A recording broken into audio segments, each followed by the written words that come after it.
Langit Medan di tahun 2015 terasa penuh dengan janji masa depan. Risa, seorang siswi SMK yang periang, sering menghabiskan sore hari bersama sahabatnya, Siti, dan pacar Siti, Bayu. Dalam lingkaran pertemanan mereka, selalu ada satu wajah lagi yang hadir, yaitu Bima. Bima adalah teman lama Bayu, seorang pemuda dengan senyum yang sedikit terlalu manis, memiliki sorot mata yang sulit ditebak. Awalnya, Risa sempat menaruh hati pada Bima. Hati remajanya sempat berdebar setiap kali mereka bertemu di kafe dekat sekolah atau di alun-alun kota. Namun, debaran itu segera mereda menjadi kehangatan pertemanan ketika ia tahu Bima sudah memiliki kekasih. Risa menerimanya dengan lapang dada. Rasa suka itu meredup, berganti menjadi memori masa lalu yang manis, tapi tidak mengikat. Setelah lulus, jalan hidup memisahkan mereka. Risa dan Siti melanjutkan kuliah di Medan, sementara Bayu bekerja. Bima melanjutkan studinya di Lampung, menghilang sepenuhnya dari pandangan Risa. 5 tahun berlalu, Risa sudah menjadi wanita dewasa dengan karier yang mulai dirintis. Kenangan tentang Bima hampir terkubur. Hingga suatu hari di tahun 2021, Bayu menghubunginya. Risa, tahu? Tidak, Bima sudah kembali di Medan. Dia mencari kabarmu. Katanya, boleh minta nomor WhatsAppmu. Risa tidak merasa keberatan. Tentu saja. Bayu, beri saja. Anggap saja silaturahmi lama. Jawab Risa santai. Tidak ada lagi debaran, hanya rasa ingin tahu biasa. Pesan pertama dari Bima tiba malam harinya. Mereka mengobrol akrab, seperti tidak pernah ada jarak waktu. Obrolan itu berlanjut ke ajakan bertemu. Awalnya beramai-ramai, lalu bergeser menjadi ajakan khusus, yaitu pertemuan berdua. Gerak-gerik Bima berbeda. Ia tidak lagi sekadar teman. Tatapannya intens, pujiannya berlebihan, dan ia menunjukkan ketertarikan yang sangat jelas. Risa menyadari kali ini Bima yang mengejarnya.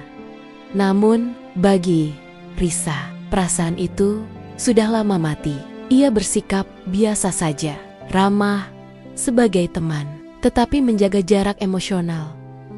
Bima yang ternyata adalah tipe pria yang pantang menyerah, semakin agresif. Pesan-pesannya datang bertubi-tubi. Jika Risa terlambat membalas, ia akan mengirim pesan kedua, ketiga, bahkan menelepon. Ia sering mengajak Risa keluar, dan yang paling mengganggu, ia mulai berani menyambangi rumah Risa. Kehidupan Risa berubah drastis ketika ia pindah dari pusat kota Medan ke daerah Batangkuis, Deli Serdang. Jaraknya sekitar 1 jam perjalanan dengan motor. Batangkuis adalah daerah yang lebih sepi, tenang, dan rumahnya berada di dalam kompleks tanpa pagar. Risa berharap jarak ini akan mengurangi intensitas Bima, namun ia salah besar. Bima tetap datang. Awalnya seminggu sekali, lalu 2 hingga 3 kali seminggu. Lama-kelamaan, kehadiran Bima berubah menjadi sumber keresahan. Risa mulai risih. Ia mulai tidak membukakan pintu. Tapi Bima tidak pergi. Ia akan menunggu. Terkadang sampai berjam-jam di depan rumah. Suatu sore yang dingin, Risa sedang bekerja di kamar ketika mendengar ketukan pelan yang mendesak. Bukan di pintu depan, melainkan di jendela kamarnya yang menghadap langsung ke halaman. Risa membeku, jantungnya berdentum kencang. Ia mengintip melalui celah tirai dan melihat wajah Bima hanya beberapa inci dari kacanya, dengan senyum kaku yang terkesan mengancam. Ini bukan lagi cinta, ini adalah obsesi. Ketakutan itu mulai memakan mental Risa. Ia menjadi cemas, bahkan histeris. Setiap ada suara motor atau mobil yang lewat, ia langsung bersembunyi di bawah meja, yakin itu adalah Bima yang datang. Alam bawah sadarnya tercemar rasa takut. Risa tahu ia harus menghentikannya. Dalam sebuah panggilan telepon yang dingin dan tegas, Risa akhirnya menyampaikan batasnya. "Maafkan aku, Bima, tapi aku tidak punya perasaan yang sama untukmu. Aku harap kamu mengerti. Penolakan itu seharusnya mengakhiri segalanya. Seharusnya Bima terluka, mundur, dan mencari kehidupan baru. Namun, yang terjadi justru sebaliknya. Bima tampak seperti disambar api. Cintanya berubah menjadi bara dendam. Alih-alih mundur, Bima malah menghubungi tante dan orang tua Risa, meminta restu yang tidak pernah ada. Ketika permintaannya diabaikan, ia semakin sering datang. Risa terus mengabaikannya, yakin bahwa jika tidak ada tanggapan, Bima pasti akan menyerah. Keyakinan Risa terbukti benar. Pada pertengahan tahun 2022, gangguan itu berhenti. Bima menghilang dari kehidupannya. Risa akhirnya bisa bernapas lega. Terlebih, ia telah menemukan tambatan hati yang baru. Seorang pria bernama Yoga yang klop dan damai. Risa berpikir ia telah memenangkan pertempuran. Ia salah. Pertempuran yang sebenarnya baru saja dimulai. Hubungan Risa dan Yoga berjalan indah dan tenteram. Risa merasa utuh kembali. Kecemasan yang ditimbulkan Bima sudah lama hilang. Hampir setahun berlalu tanpa insiden. Namun, kedamaian itu pecah pada pertengahan bulan puasa 2023. Risa mulai merasakan gatal-gatal di tangan. Ia tidak panik. Ia memang memiliki riwayat alergi, terutama terhadap makanan laut yang kurang segar. "Mungkin aku salah makan," pikirnya sambil meraih obat anti-alergi di kotak P3K. Ia rutin meminum obat itu selama beberapa hari, tapi gatalnya tidak hilang. Bahkan dalam hitungan minggu, gatal itu menyebar dari tangan ke kaki, lalu ke seluruh tubuh. Minggu berganti bulan. 3 bulan ia habiskan dengan menggaruk tanpa henti. Ia memutuskan pergi ke klinik. Dokter mendiagnosisnya dengan dermatitis parah dan memberikan obat yang lebih kuat. Benar saja, gatalnya mereda. Risa senang. Namun, kelegaan itu hanya sementara. Begitu obat habis, gatal itu kembali dengan serangan yang lebih brutal. Risa mulai bolak-balik ke dokter. Obat berganti-ganti. Salep tebal dioleskan. Namun, tidak ada yang permanen. Memasuki awal tahun 2024, kondisinya semakin mengerikan. Gatal-gatal itu berubah wujud. Awalnya hanya ruam merah, kini muncul bintik-bintik bernanah di sekujur punggung, lengan, dan perutnya. Puncaknya, sebuah benjolan muncul di telapak kakinya, sebesar koin 1000-an, berisi nanah yang nyeri luar biasa. Risa tidak bisa lagi berjalan normal. Rasa nyeri dan gatal yang simultan merampas seluruh fungsi tubuhnya. Ia hanya bisa menangis menahan sakit. Melihat kondisi Risa yang menyedihkan, Yoga, pacarnya, segera membawanya ke rumah sakit ternama di Medan. Risa langsung menjalani serangkaian pemeriksaan darah dan tes lainnya. Hasilnya yaitu infeksi virus. Ia diopname selama 3 hari. Dan inilah bagian yang paling aneh, yaitu selama dirawat di rumah sakit, Risa sama sekali tidak gatal. Ia bisa tidur nyenyak. Ia bisa makan. Dan bintik-bintiknya tampak mulai mengering. Ini pasti karena lingkungan yang steril dan obat yang kuat, pikir dokter dan Risa. Risa dipulangkan dengan sekantong obat. Ia berharap semuanya sudah berakhir.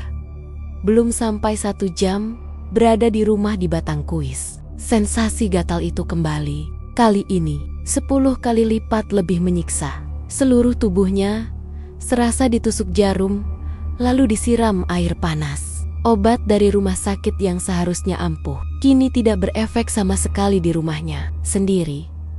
Gatal itu mengikuti pola yang mencekam, yaitu selalu muncul menjelang maghrib dan baru mereda setelah subuh. Jam-jam di antara waktu itu adalah neraka bagi Risa. Ia tidak bisa tidur, tidak bisa konsentrasi. hanya bisa merintih, berteriak dan menangis sambil menggaruk tubuhnya hingga lecet dan berdarah. Ruam-ruam bernanah di tangan dan kakinya semakin membesar setiap malam. Saking tersiksanya, Risa seringkali mendengar suaranya sendiri berteriak dan menangis. Namun ia merasa tangisan itu bukan berasal dari dirinya. Rasanya seperti ada suara lain, lebih parau dan penuh penderitaan, yang keluar dari tenggorokannya. Ia merasa kehilangan kendali atas dirinya sendiri. Orang tua Risa yang semakin putus asa membawanya ke dokter SPKK terbaik di Medan. Dokter itu juga menyerah. Diagnosis tetap sama. Pengobatan gagal, semua sudah dijaga. Makanan dikontrol, kebersihan optimal. Tapi kenapa ruam dan nanah terus bermunculan? Tanya ayah Risa frustrasi. Bos ayah Risa menyarankan berobat ke Penang, Malaysia. Namun biaya yang sudah terkuras habis untuk berobat di Medan membuat Risa enggan membebani orang tuanya lebih jauh. Di tengah keputusasaan ini, seorang kerabat yang melihat kondisi Risa berkata dengan raut wajah kaget, "Nak, kamu sudah coba berobat alternatif ke orang pintar? Mungkin penyakitmu ini bukan penyakit medis biasa." Risa yang tumbuh sebagai orang yang skeptis dan rasional awalnya menolak keras. "Tidak, ini pasti ada obatnya. Ini virus, bukan hal-hal klinik." Namun, setelah 6 bulan hidup dalam penderitaan, melihat kakinya bengkak, tangannya penuh luka, dan malamnya diisi tangisan, pertahanannya runtuh. Ia tidak punya pilihan lain. "Baiklah," bisiknya kepada ibunya suatu pagi. "Setelah semalam suntuk menangis, kita coba." Perjalanan pencarian kesembuhan pun beralih dari gedung rumah sakit yang steril ke rama-rama kecil yang berbau kemenyan. Pertama, mereka mengunjungi orang pintar.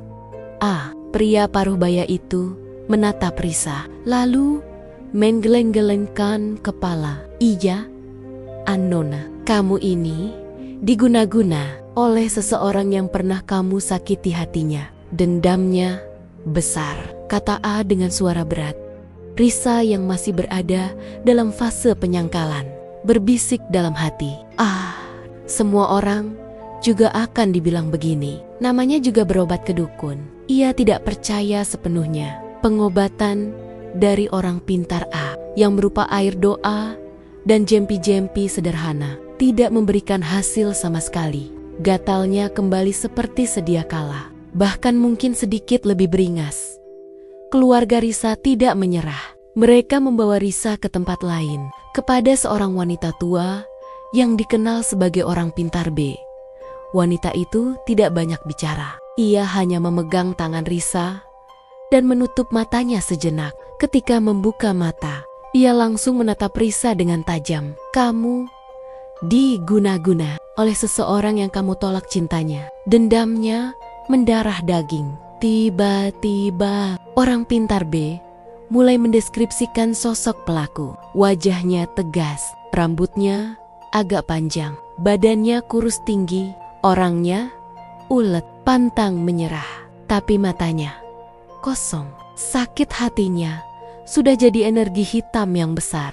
Risa merinding, bulu kuduknya berdiri. Deskripsi itu dari wajah, tinggi hingga sifat pantang menyerah, semuanya merujuk pada Bima. Ia tidak bisa menyangkal lagi. Ia mengambil ponselnya dan menunjukkan foto lama Bima kepada wanita itu.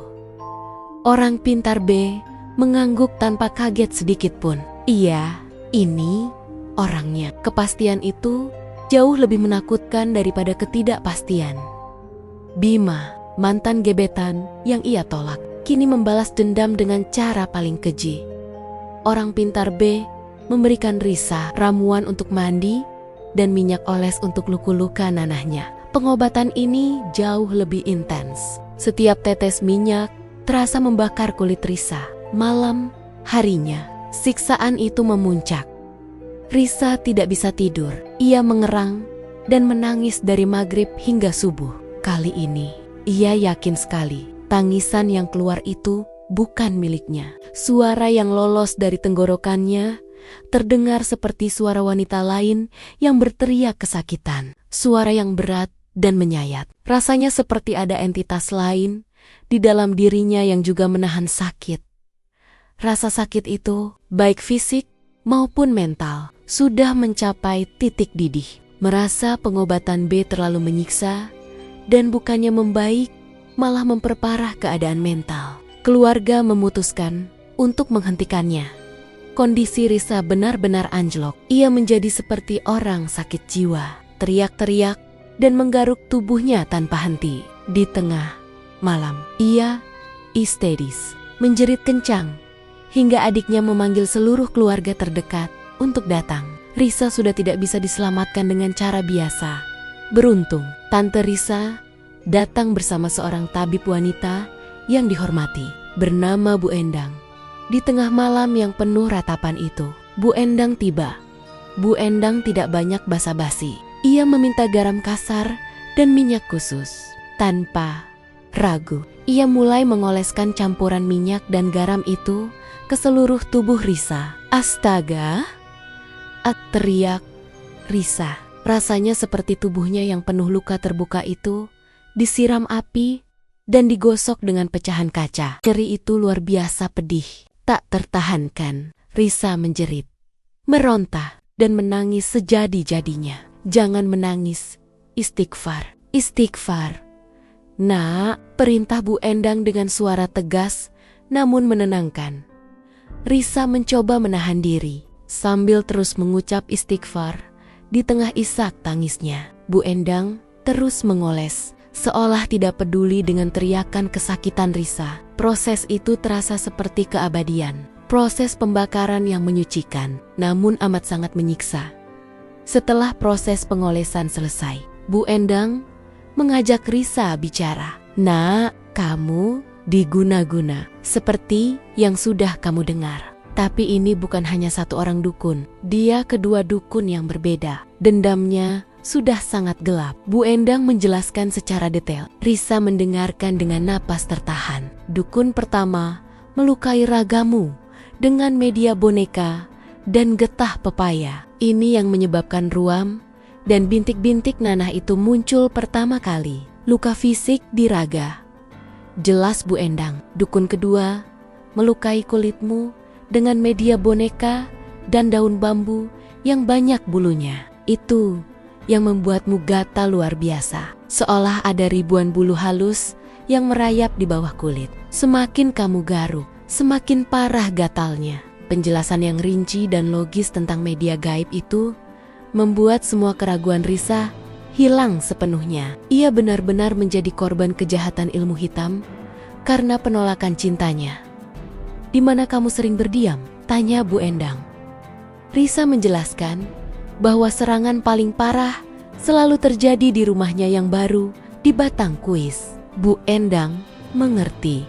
Media penyeranganmu tertanam di sana. Risa harus segera pindah ke tempat yang lebih aman untuk sementara waktu, untuk menghindari serangan langsung. Setelah Risa pindah, Bu Endang mendatangi rumah lama Risa di Batang Kuis untuk mencari media penyerangan yang ditanam di sudut halaman. Dekat dengan jendela kamar Risa tempat Bima sering berdiri menunggu Bu Endang menemukan sebuah galian kecil. Di dalamnya tertanam kain putih yang diikat berisi beberapa benda yang tidak dijelaskan isinya. Inilah barang yang ditanam Bima ketika ia sering menunggu dan tidak dibukakan pintu. Ia tidak menunggu, ia menanam. Bu Endang segera membawa kain putih berisi barang tersebut. Tanpa ragu, ia membuangnya ke laut, tempat di mana energi gelap akan ditarik dan dinetralkan oleh kekuatan alam setelah media penyerangan dihancurkan. Proses penyembuhan Risa berjalan jauh lebih cepat dan lancar. Pengobatan dari Bu Endang kini terasa menenangkan, tidak lagi menyiksa. Luka-luka nanahnya mulai mengering, bintik-bintik hilang, dan yang paling penting, teror gatal dari maghrib hingga subuh sudah sirna. Risa membutuhkan waktu berbulan-bulan untuk pulih sepenuhnya, baik fisik maupun mental. Ia dibantu penuh oleh Yoga, kekasihnya, yang tidak pernah meninggalkannya sedikit pun. Bahkan ketika Risa berada di titik terburuknya, menangis histeris di tengah malam, Yoga adalah sauhnya yang membuatnya tetap waras. Pada Februari tahun 2025, Risa dan Yoga melangsungkan acara lamaran, sebuah bukti bahwa cahaya cinta dan kesetiaan lebih kuat dari kegelapan dendam. Rencananya, mereka akan menikah pada Oktober di tahun yang sama. Risa, yang pernah merasa raga dan jiwanya direnggut, kini menemukan cinta sejati yang tidak hanya indah, tetapi juga melindunginya dari bahaya paling gelap yang pernah ia hadapi.